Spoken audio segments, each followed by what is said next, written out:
It's lekker.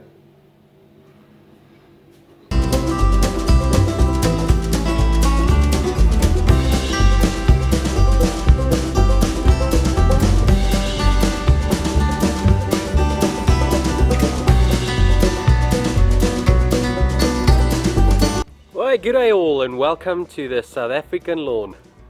Okay, lekker, so I'm going to jump straight into today's video, or topic for today's video. Today is going to be the last spraying application that we do for this lockdown series that I've currently got going on. So I want to talk about some of the issues quickly. Some of the bigger issues is the invasive grasses that we talked about the other day. Let me just quickly show you what I'm talking about. So here I've got some kikuyu, and there I've got some of that Bermuda, or queer as we know it better. So that's quite big issues. But today I'm going to tackle the broadleaf weeds before we get into this big renovation that I want to do on this Kentucky bluegrass lawn of mine. So let me just show you some of the weeds that I've got going on here. Probably the biggest issue that I've got, and in this area in particular it is taking over. So it's a clover-like weed. As you can see, it's a little bit smaller, but this is a weed that I see almost every Joburger has got in his lawn. Or if you've got weeds, it's most probably this stuff. Yeah, and it's called yellow oxalis. You can see it by this yellow flowers that it makes during the morning hours. I know sometimes it closes during the afternoon hours. So there's a nice one for you to look at. Yeah, so that's a problem that I see in a lot of the South African lawns, and that's the main one, or the main broadleaf weed issue that I've got going on. The thing about that is it creeps, so it does take over an area quite quickly, but second of all, it is not that hard to control, luckily or thankfully. But like with all weeds, the earlier you identify it and start dealing with the issue, the easier it is to get under control. But it is something that might come back year after year unless you kill it off completely, but it's not that hard to deal with. So today I'm going to spray it. I'm going to use, I think, 2 different products here. We're going to talk about them in a second. Yes, and then we're going to tackle that. I think the rest is just like here and there broadleaf weed issues. I know in this fluegrass patch here that I've got, this is quite filled in quite nicely. I've got some goosegrass going on there, and then some broadleaf issues like right there, but not a whole lot. I'm sure we're gonna sort them out with this application. I'm also going to spray the rest of the lawns, or the rest of the areas, the kikuyu areas. They've also got a little bit of weeds, but because of them growing so strong and vigorous during the summer, it's more difficult for a weed to take over or germinate when the grass is growing that vigorous. That's why obviously our cool season lawns are more susceptible to weeds during the summer times in Johannesburg. Okay, so on to the products that I will be using today. First up, I'm going to start with this one. This is actually not the one that I want to talk about, but this is a product called Peak. It is a very, very concentrated product, so you'll need very little of this. So once again, works out quite cheap in all due respect. So a good product to use. However, this is, like I say, quite concentrated, so you'll have to be a little bit technical while mixing this and be a little bit safe, on the safe side, when working with a product like this. The only reason why I've got this is I've spotted that this has got the same active ingredient as Casper, and people has got some great success lately with Casper, so I've heard. I haven't used it myself, but yes. So the other product I want to talk about is this one here, Super Lawn Weeder. This is a pretty basic product actually. It's got all the active ingredients that you'll find in most of your lawn weed like products that you'll find in Builders Warehouse, even your supermarkets like Pick and Pay Checkers, those type of stuff.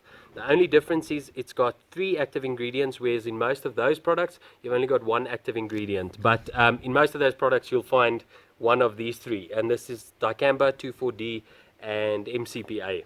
So that's pretty basic stuff there. Once again, it just works out a lot cheaper for me when buying it from Grasses and Greens. Once again, I'm not really promoting them. I just want to encourage you to maybe think of buying from a place like them.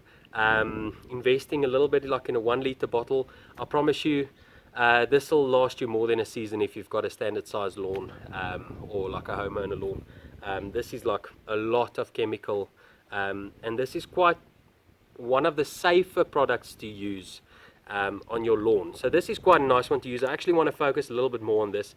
So it's got dicamba 2,4-D and MCPA, which is standard stuff, and it will definitely, I've seen it for myself and everyone talks about it, it will most definitely probably get rid of 99% of your broadleaf weeds that we find in our lawns. Okay, so I'm not going to bore you with application rates and those type of things. Just read the flippin' label. Please read the label. Go according to the label. I'm going to use both of them, so I'm just going to go under recommended rate, or basically with a super lawn weeder, I'm going to go at recommended rate, and this one a little bit lower. This I only need about 2 grams. So it is really like a low application rate. This is a small 20-gram bag. Really does go a long way. So I'll be able to do like 10 applications with this little tiny bag, which costs nearly nothing. So yeah, I'm going to mix it in. I'm not going to bore you with that. And then let's get freaking spraying.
Okay, so just before I forget to talk about this, the reason why I actually like Peak is because it doesn't knock the lawn as hard or stunt the lawn.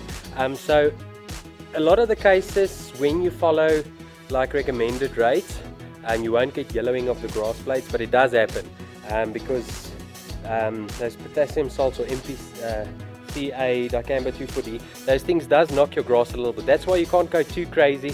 You've got to stick to the label rate, but it does sometimes yellow off like your grass leaf blade. It's not necessarily going to kill it, it just stunts it. But as far as I know, this Peak product doesn't do that. So that's what I do like about it. So you can use it without really showing signs of you adding too much herbicide.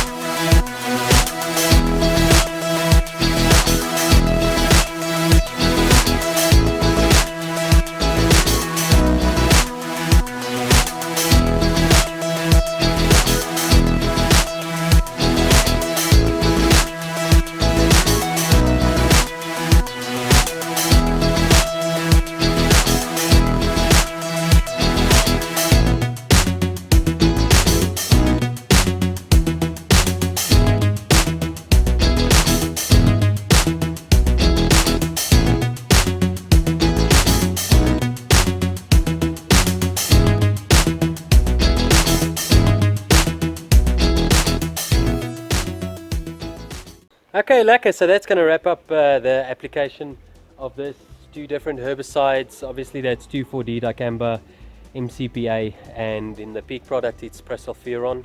I hope I pronounced it right. I've actually never used that. The rest I have used it numerous times with great success. So I'm going to see what this Peak product does for me. Hopefully it works out nicely. Also just keep in mind when spraying, try and choose a wind still day or as wind still as possible.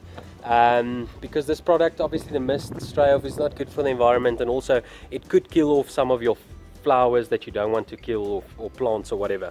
It's still a herbicide, so just work mindful with the product, please guys. And yeah, so I think that's going to wrap up this video. Thank you so much for watching. I hope you all are staying safe during these testing times. Yeah, so far so good. Yeah, so thank you so much for watching, liking, subscribing, commenting on the videos. I really do appreciate it. I love to see when the lawn community in South Africa and across the world is growing.